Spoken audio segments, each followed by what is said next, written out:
please subscribe and don't forget to press the bell icon to get notified whenever we upload a new video.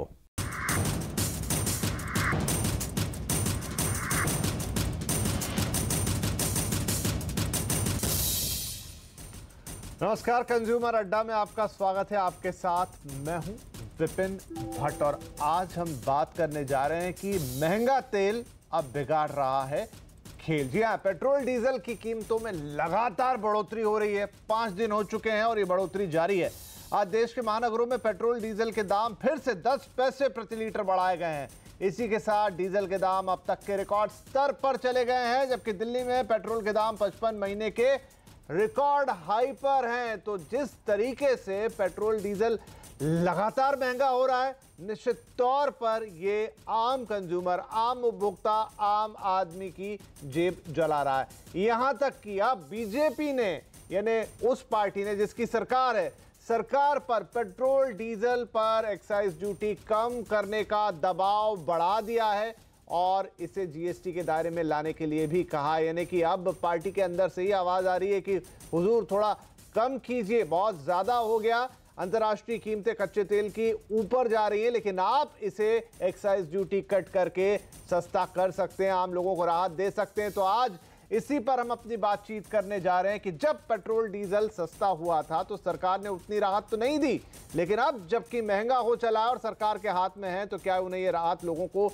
नहीं देनी चाहिए? और इस खास बातचीत में हमारे साथ शामिल हो रहे हैं नरेंद्र तनेजा साहब, आप प्रवक्ता हैं बीजेपी के और जाने माने ऑयल एक्सपर्ट भी हैं। गौरव वल्लभ कांग्रेस के प्रवक्ता और एससी त्रिपाठी पूर्व पेट्रोलियम सेक्रेटरी, आप सभी का बहुत बहुत स्वागत है। तो आप लोगों से बातचीत शुरू करूं उससे पहले थोड़ा सा एक एहसास ले लें कि इस वक्त जनता को कितनी तकलीफ हो रही है, किस मुश्किल से वो गुजर रहे हैं और क्या कह रहे हैं पेट्रोल डीजल की इन बढ़ी हुई कीमतों के बारे में, ताकि हम असल मुद्दे पर सटीक बात और विश्लेषण कर पाए। सबसे पहले जनता की आवाज। रेट बढ़ा हुआ है, बहुत तकलीफ होता है ना, उतना कमाई ही नहीं है जितना भी महंगाई सब बढ़ रहा है। महंगाई तो भी बहुत बढ़ रही है, देखो ना, दिन पे दिन कुछ पता ही नहीं चल रहा क्या हो रहा है क्या नहीं। नई सरकार आई, बोली बहुत फ़ायदा होएगा, लोग आराम से जिएंगे, अच्छी तरह से रहेंगे, उसका तो कुछ पता ही नहीं है। सरकार को एक्साइज ड्यूटी कम करनी चाहिए। एक्साइज ड्यूटी कम होगी तभी जनता को राहत मिलेगी। जो स्टेट गवर्नमेंट है उसको भी इसमें थोड़ा सोचना चाहिए। क्यों आता है गवर्नमेंट, सेंट्रल गवर्नमेंट और गुजरात स्टेट गवर्नमेंट दोनों को इसके बारे में सोचना चाहिए, क्योंकि छोटे आदमी के लिए बहुत बड़ी बात है। थोड़ा ये वैट का एप्लीकेशन करें और थोड़ा एटलीस्ट 4-5 रुपया कम हो जाए तो थोड़ा पब्लिक को बेनिफिट रहेगा, या तो आई थिंक कंफर्टेबल रहेगा। सरकार अगर वो दाम एक फिक्स करके चले तो बहुत अच्छा रहेगा, क्योंकि आने वाले टाइम में और भी महंगाई बढ़ेगी तो लोगों को जीना मतलब बहुत तकलीफ वाला हो जाएगा। तो चलिए, ये तो उन लोगों की बात हुई जो सीधे अपनी गाड़ी में पेट्रोल या डीजल डलवा रहे हैं और उन्हें वो महसूस हो रहा है कि जेब से ज्यादा पैसे जा रहे हैं। लेकिन उन लोगों का क्या जिनके पास गाड़ियां नहीं है लेकिन फिर भी उनको इसकी मार सहनी पड़ेगी? वो इसलिए क्योंकि ट्रांसपोर्टेशन महंगा होगा। ट्रांसपोर्टर्स भी रोजाना कीमतें बढ़ने से परेशान है। उनका कहना है कि बढ़ी हुई कीमतों का बोझ कंज्यूमर पर नहीं डाला जा सकता, क्योंकि रोज रोज बढ़ रही हैं। आइए सुनते हैं वो क्या कह रहे हैं। पास के अंदर में एक तो जो कीमतें बढ़ रही हैं, इसके कारण हमारी जो कैपिटल इन्वेस्टमेंट है वो बढ़ी हुई है। भाड़े हर रोज़ बढ़ते चले जा रहे हैं और वो भाड़े हमको वहाँ पर कस्टमर को पास करने पड़ रहे हैं। तो भाड़े जो है उसके कारण जो इन्फ्लेटरी जो उसका प्रेशर है वो आया हुआ है। दूसरी जो चीज़ दिक्कत है कि हम बहुत सारा इसके अंदर में से जो बढ़ाव आ रहा है डीजल की कीमतों का, वो कस्टमर को पास नहीं कर पा रहे हैं, क्योंकि हर रोज़ कीमत बढ़ती है तो हमारी गाड़ी तब तक चल पड़ती है। हमारे कॉन्ट्रैक्ट एनुअल कॉन्ट्रैक्ट होते हैं, क्वार्टरली कॉन्ट्रैक्ट होते हैं, तो हर बार कस्टमर के पास हर रोज़ जाके ये कहना कि आप इतना बढ़ा दीजिए या इतना घटा दीजिए, ये तो पॉसिबल नहीं है। तो देखा आपने कि आम जनता भी परेशान है, ट्रांसपोर्टर्स भी परेशान है और वो साफ है कि ये जो इसका एक असर होगा वो सीधे सीधे कीमतों की, चीज़ों की कीमत पर आएगा, महंगाई पर आएगा और लोगों को तकलीफ होगी। नरेंद्र तनेजा साहब, मुझे याद है जेटली साहब, अरुण जेटली साहब ने एक बार कहा था, जब हमने देखा था कि हिस्टोरिक लो पे थे क्रूड ऑयल के दाम, तो उन्होंने कहा था कि सरकार ने इसलिए एक्साइज ड्यूटी कम नहीं की है क्योंकि एक हद से ज़्यादा अगर कच्चा तेल सस्ता हो जाए या पेट्रोल डीजल सस्ता हो जाए तो वो भी इकोनॉमी के लिए अच्छा नहीं है, और जब भी कभी ऐसा होगा कि ये कीमतें ऊपर जाने लगेगी तो हम लोगों को राहत देंगे। नरेंद्र जी, वो वक्त अब आ गया है, आपको नहीं लगता? क्योंकि बीजेपी की तरफ से ये मांग गई है सरकार की तरफ कि आप इसमें एक्साइज ड्यूटी के जरिए, टैक्सेस के जरिए लोगों को राहत दीजिए। नहीं, देखिए, पेट्रोल महंगा है, आज पेट्रोल पंप है, डीजल महंगा है, इसमें तो कोई दो राय नहीं है। इसको डिफेंड करना जो है, मैं कहूँ ऐसा नहीं है, बिल्कुल ऐसा है। और उपभोक्ता जो है उसको उससे तकलीफ हो रही है। अंतर्राष्ट्रीय बाजार में तेल की कीमत बढ़ी है, ये सच्चाई है। और ये भी बात सच है कि जो कुल मिला के टैक्सेस, चाहे वो केंद्र सरकार के हों या राज्य सरकारों के हों, और तो वहाँ टैक्सेस का आर्किटेक्चर तो वही चल रहा है जो 50 साल से चल रहा है, 60 साल से चल रहा है, 70 साल से चल रहा है। तो उसका नतीजा ये हो रहा है कि भाई एक तरफ तो बाजार में कीमत बढ़ गई और दूसरी तरफ जो है टैक्सेस की जो वो बढ़ जाता है। तो मुझे ऐसा लगता है कि अगर आप इसको सारे को उठा करके देखते हैं तो शायद जो संभव हो उसको करा जाना चाहिए। लेकिन मेरा ये मानना है कि अगर मान लिया एक्साइज जो है वो 1 रुपया या 1.5 रुपया आप कम कर देते हैं, जिसकी मैं खुद भी कह रहा हूँ कि कम होना चाहिए, मैं खुद पार्टी के अंदर भी कह रहा हूँ, और मैं राज्य सरकारें भी अपना थोड़ा वो कम करती है, तो उससे एक टेम्परेरी तो रिलीफ कंज्यूमर को मिलेगा। लेकिन जो अंतर्राष्ट्रीय बाजार में चल रहा है, जिस हिसाब से सऊदी अरब और रूस मिल करके जो है ये कोशिश कर रहे हैं कि तेल को $100 पर बैरल पर ले जाओ, है ना, और उसका क्रिटिसिज्म प्रेसिडेंट ट्रंप भी कर चुके हैं कि नहीं, ऐसा नहीं होने देना चाहिए। तो जो चल रहा है, तो इसका मतलब कुल मिला के आने वाले समय में थोड़ा सा परेशानी रहने वाली है। तो इसलिए 1.5 रुपए की राहत या ₹1.25 की राहत के साथ साथ ये बहुत ज़रूरी है कि जो टैक्स राशनलाइजेशन हो, और जो जीएसटी के अंडर जिसका प्रावधान हमारी सरकार ने पहले संविधान में कर दिया है, जितना जल्दी हो सके जीएसटी काउंसिल में बैठ करके इसको जो है लेना चाहिए। और हमने तमाम वित्त मंत्रियों से इस बारे में बातचीत शुरू कर रखी है कि इसको जल्दी जीएसटी में लाया जाए और एक ऐसा आर्किटेक्चर बनाया जाए जिसमें टैक्स राशनलाइजेशन हो, पारदर्शिता पूरी हो, और जो आम उपभोक्ता है उसको कुल मिलाकर के जो एक ऐसी राहत मिले जिसके बारे में उसको जब कीमत ऊपर हो तो उसको समझ में आए और पारदर्शिता हो, अपना कंक्लूजन खुद निकाले। लेकिन कुल मिला के इसका जो बोझ है उसको कम किया। मुझे नहीं लगता कि 1-1.5 रुपए का आज दे दो, 10 दिन बाद इस बैक टू स्क्वायर वन हो जाएंगे। जब तक टैक्स रैशनलाइजेशन नहीं करेंगे, और उसका जो रास्ता है वो सिर्फ जीएसटी है, और बाकी जो अगर वो कहता है कि जीएसटी मत लाओ, कम कर दो, वो एक राजनीति की बात होती है। लेकिन अगर वास्तव में उपभोक्ता का सोचते हैं तो उसके लिए ये है कि इसको जल्द से जल्द जीएसटी के अंदर के लिए। लेकिन बस यही है कि यहाँ पर राज्य कहेंगे जीएसटी का विरोध इसलिए करेंगे क्योंकि उनको भी अच्छी खासी रेवेन्यू होती है पेट्रोलियम से। और हम देखें कि पेट्रोल की कीमत, अभी आपके सामने चार्ट चल रहा था, तो 50-50 है ऑलमोस्ट। पेट्रोल की कीमत 50%, तो 50% के आसपास जो टोटल कीमत है वो टैक्सेस बनाते हैं, जिसमें अगर फिर बांटा जाए तो मोटा हिस्सा राज्यों के पास जाता है। गौरव वल्लभ साहब, क्या जीएसटी में लाना पेट्रोल को एक सॉल्यूशन होगा, या फिर राज्यों की तरफ देखें? कुछ राज्यों में अभी आपकी भी सरकार है, लेकिन वहां पर भी मैं बात करूं, बेंगलुरु में तो पेट्रोल सस्ता नहीं है। नहीं, आप बेंगलुरु की अगर बात आपने छेड़ी है तो मैं आपको बताऊं कि 2013 में जब हमने सत्ता संभाली थी कर्नाटक की, तब स्टेट वैट पेट्रोल पे 18.5 रुपए पर लीटर था, जो आज घट के 15.4 रुपए पर लीटर है। तो ऐसी बात नहीं है, हमारी जहां जहां सरकारें हैं हमने स्टेट वैट को निरंतर रूप से कम किया। और ना केवल हमने, बाकी भी कई रीजनल पार्टीज की भी सरकारों ने स्टेट वैट को कम किया। इसका एक आंकड़ा मैं आपको देता हूं कि जो एक्साइज ड्यूटी जो परसेंटेज ऑफ जीडीपी पेट्रोल पे है वो 2013-14 में 0.7% था, जो आज बढ़ के 1.6% हो गया। मतलब 2 गुना से भी ज्यादा इन्होंने एक्साइज ड्यूटी में वृद्धि कर दी। और ये पेट्रोल और डीजल दोनों की बात कर रहा हूं। और स्टेट वैट जो 2013-14 में 1.4% ऑफ जीडीपी था, जो आज घट के across the country 1.2% of GDP हुआ है। मतलब केंद्र सरकार पेट्रोल और डीजल पर एक्साइज ड्यूटी निरंतर बढ़ाती जा रही है और समस्त राज्य सरकारें वो कम करती जा रही, पहली बात। दूसरी बात, जीएसटी में अगर लाना ही था तो ये पहले दिन क्यों नहीं लाए? क्यों ये वेट कर रहे थे इस दिन का?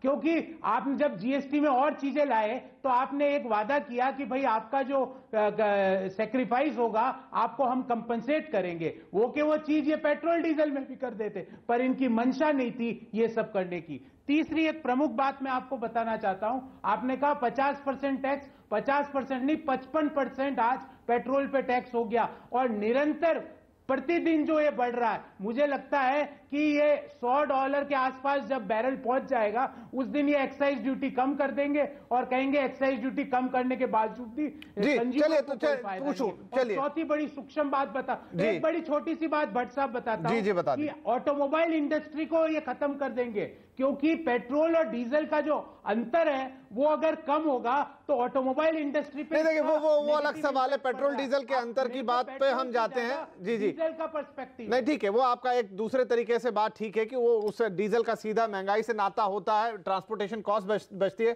त्रिपाठी साहब, आपने दोनों बातें सुनी। देखिए, जीएसटी में लाना एक अलग सॉल्यूशन है, वो मैं नहीं समझता हूं कि आजकल में हो जाएगा, कई बैठकों के दौर होंगे और उसके बाद वो सॉल्यूशन आएगा, अलग बात होगी। लेकिन आज की तारीख में जो स्थिति है, आपको क्या लगता है कि राज्य सरकार और चाहे वैट हो चाहे फिर एक्साइज हो, वो वहां से हम थोड़ी राहत दे सकते हैं? जो नरेंद्र तनेजा साहब कह रहे हैं कि आप 1-1.5-2 रुपए की राहत दे भी देंगे तो क्या है, जब तक अंतर्राष्ट्रीय मूल्य ऊपर है तब तक दिक्कत होगी।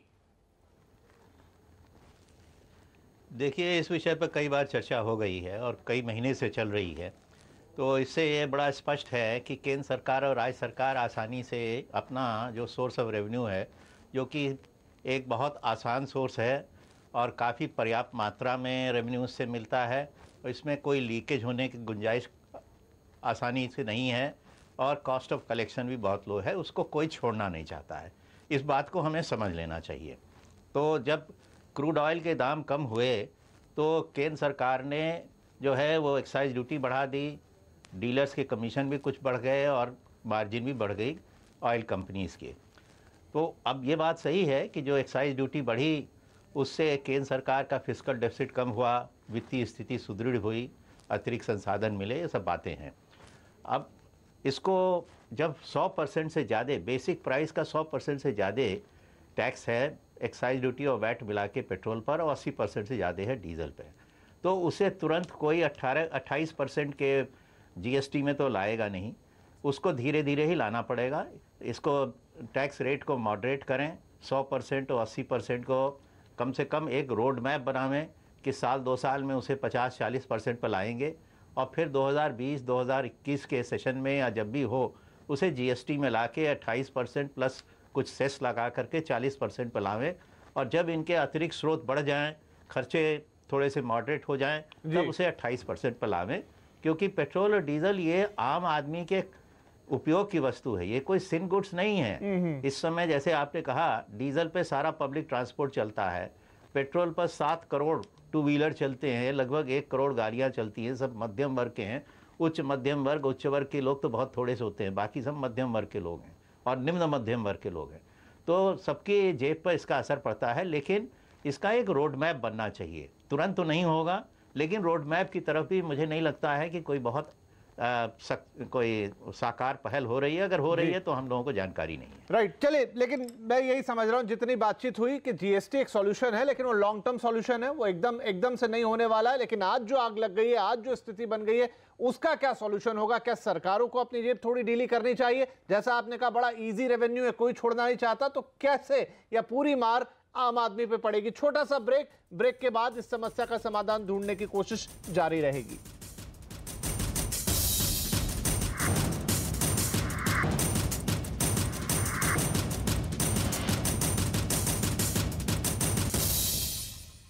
बिगाड़ रहा है खेल, पेट्रोल डीजल के दाम आसमान पर हैं और अब यह उम्मीद की जा रही कि सरकार, राज्य सरकारें और केंद्र अगर थोड़ा थोड़ा अपना हिस्सा छोड़ें तो आम आदमी को राहत मिल सकती है, क्योंकि टैक्सेस का बोझ बहुत ज्यादा है पेट्रोल और डीजल की कीमतों पर। नरेंद्र तनेजा साहब, जो बात चल रही थी, आपने एक सुझाव दिया कि यहां पर जो है जीएसटी में लाना चाहिए, लेकिन जैसा है जीएसटी एक लॉन्ग टर्म सॉल्यूशन है। लेकिन हम अगर आज की बात करें, और जैसा त्रिपाठी साहब भी कह रहे थे कि जब पेट्रोल डीजल के भाव बहुत नीचे थे तो उससे फायदा उठा के सरकार ने अपने रेवेन्यूज बढ़ाए, ठीक है, जबकि हम ओपन कर चुके थे ये मार्केट जहां पेट्रोल और डीजल की कीमतें बाजार के हिसाब से तय होनी थी। अब जब बढ़ रहा है तो बाजार तय कर रहा है, जब घट रहा था तब बाजार ने तय नहीं की, तब सरकार ने अपना हिस्सा बढ़ाया, भले ही उस कमाई से आपने जो भी काम किए हो। लेकिन आज ये वक्त है जब सरकार को थोड़ा हिस्सा अपना सेक्रीफाइस करना चाहिए ताकि आम कंज्यूमर को राहत मिले।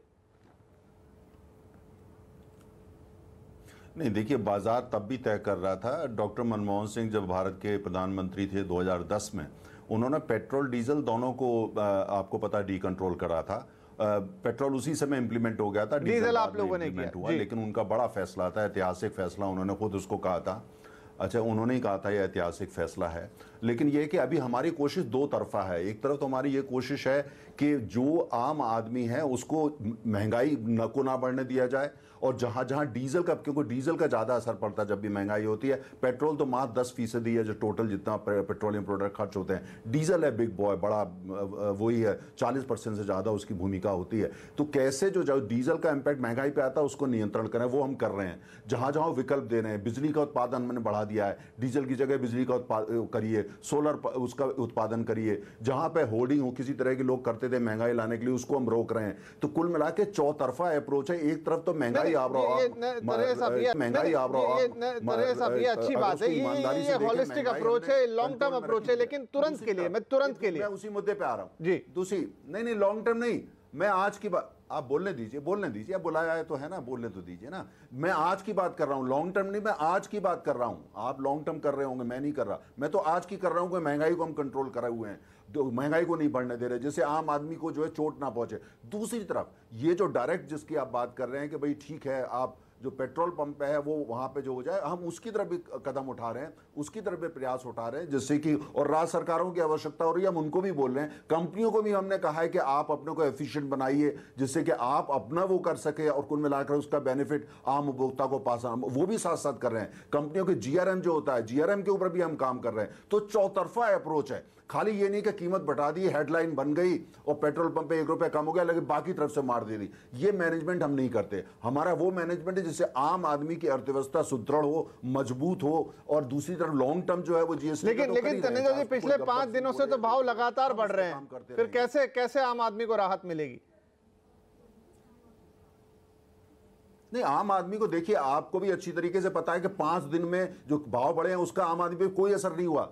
जब अंतर्राष्ट्रीय बाजार में तेल बढ़ता है, उसका असर भारत में आते आते 21 दिन लगते हैं। 21 दिन का साइकिल होता है मिनिमम, कभी वो महीने भर का नहीं। तो वल्लभ साहब, मुझे एक बात बताइए, जो भाव है वो ऐसे 82 रुपए तक पहुंच गया, क्या वो कहीं ना कहीं से तो इम्पैक्ट आ ही रहा होगा वल्लभ साहब? नहीं, देखिए, भाव से ज्यादा इम्पैक्ट आज 55%। अरे सवाल मेरे से पूछा है, आज भी 55% जो पेट्रोल की कीमत में टैक्सेस का कंट्रीब्यूशन है। और जो हमारे भाजपा के मित्र ने एक बड़ी रोचक इकोनॉमिक्स बताई, तो मैं इनको कहता हूं भाई ये इकोनॉमी करनी है तो 200 रुपए पर लीटर फिर एक्साइज ले लो और महंगाई को नियंत्रण करो। ये पता नहीं कौन सी महंगाई को नियंत्रण कर सकते हैं डीजल के प्राइस को बढ़ा के, मुझे ये समझ में नहीं आया। आज जरूरत इस चीज की है कि इमीडिएटली आम व्यक्ति को डीजल और पेट्रोल के भाव में कमी करके रिलीफ दिया जाए। वो ये बताएंगे नहीं क्योंकि उसका ये स्ट्रक्चर है नहीं, और सोर्सेज ऑफ रेवेन्यू जीएसटी में इनके बिलो एक्सपेक्टेशन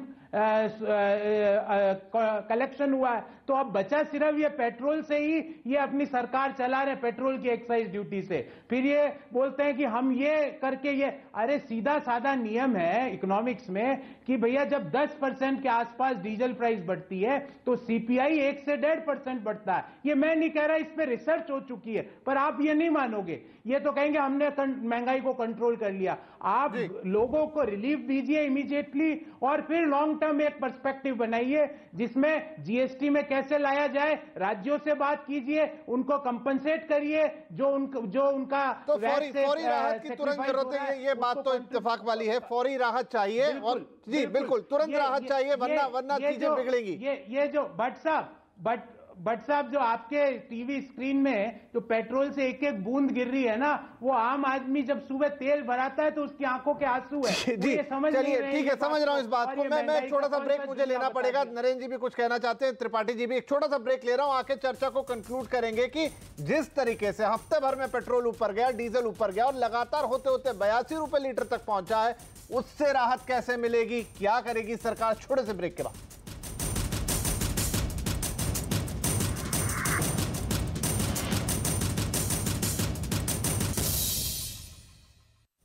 पेट्रोल डीजल पर चर्चा जारी है। हमारे सभी मेहमान बने हुए हमारे साथ। त्रिपाठी जी, मैं ये जानना चाहूंगा कि मौजूदा स्थिति में अब उपाय क्या है? क्या हमें अंतर्राष्ट्रीय कीमतों पर ही निर्भर होना होगा कि वो नीचे आएंगी तभी हमें राहत मिलेगी, या सरकार की तरफ से कोई राहत आ सकती है?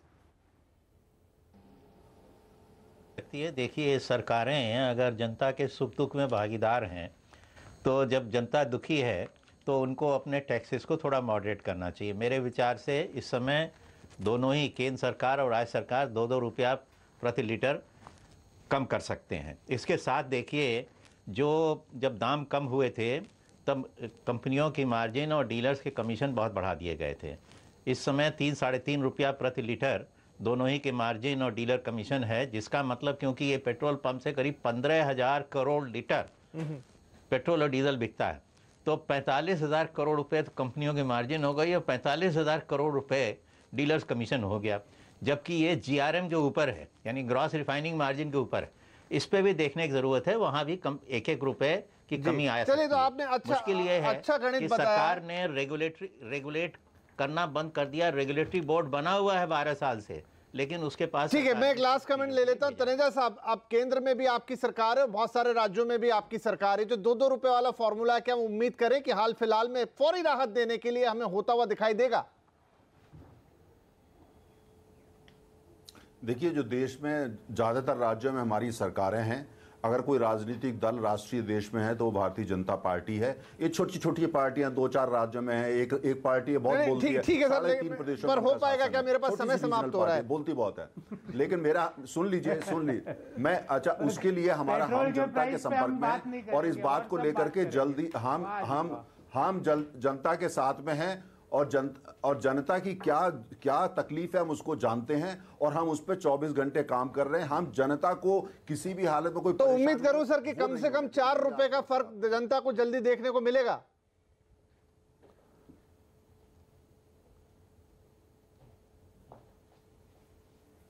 तनेजा साहब, 4 रुपए 6 रुपए 8 रुपए हो जाएगा। नरेंद्र जी, शायद आप सुन पा रहे हो मुझे। मैं पूछना चाह रहा था कि शायद हमारी आवाज उन तक पहुंच नहीं रही है, लेकिन हम चलिए उम्मीद करते हैं कि ये हाथ में है सरकार के। अगर 2 रुपए राज्य सरकार छोड़ दे, 2 रुपए केंद्र सरकार छोड़ दे, तो 4 रुपए जो बड़ी राहत होगी। जब तक अंतर्राष्ट्रीय भाव नीचे आते हैं, और थोड़ा डीलर मार्जिन जिसकी बात हुई थी, अगर उसमें भी थोड़ी कटौती हो जाए, क्योंकि जब दाम कम थे कच्चे तेल के तब ये मार्जिन बड़े थे। जैसा त्रिपाठी जी ने कहा, जीआरएम से भी ऊपर जा रहे हैं। तो अगर ये थोड़ा हिसाब लगा लिया जाए, 5 रुपए भी अगर कमी हो जाती है मौजूदा भाव में, तो आम जनता के लिए एक बड़ी रिलीफ होगी, और खुद सरकार के लिए भी, क्योंकि डीजल सस्ता होगा तो महंगाई पर दबाव नहीं आएगा। चलिए, उम्मीद करते हैं कि सरकार की तरफ से ऐलान आए, लेकिन जब तक नहीं आता, शायद महंगे पेट्रोल से जेब जलती रहेगी। फिलहाल आप सभी का इस कार्यक्रम में शामिल होने के लिए बहुत शुक्रिया। नमस्कार।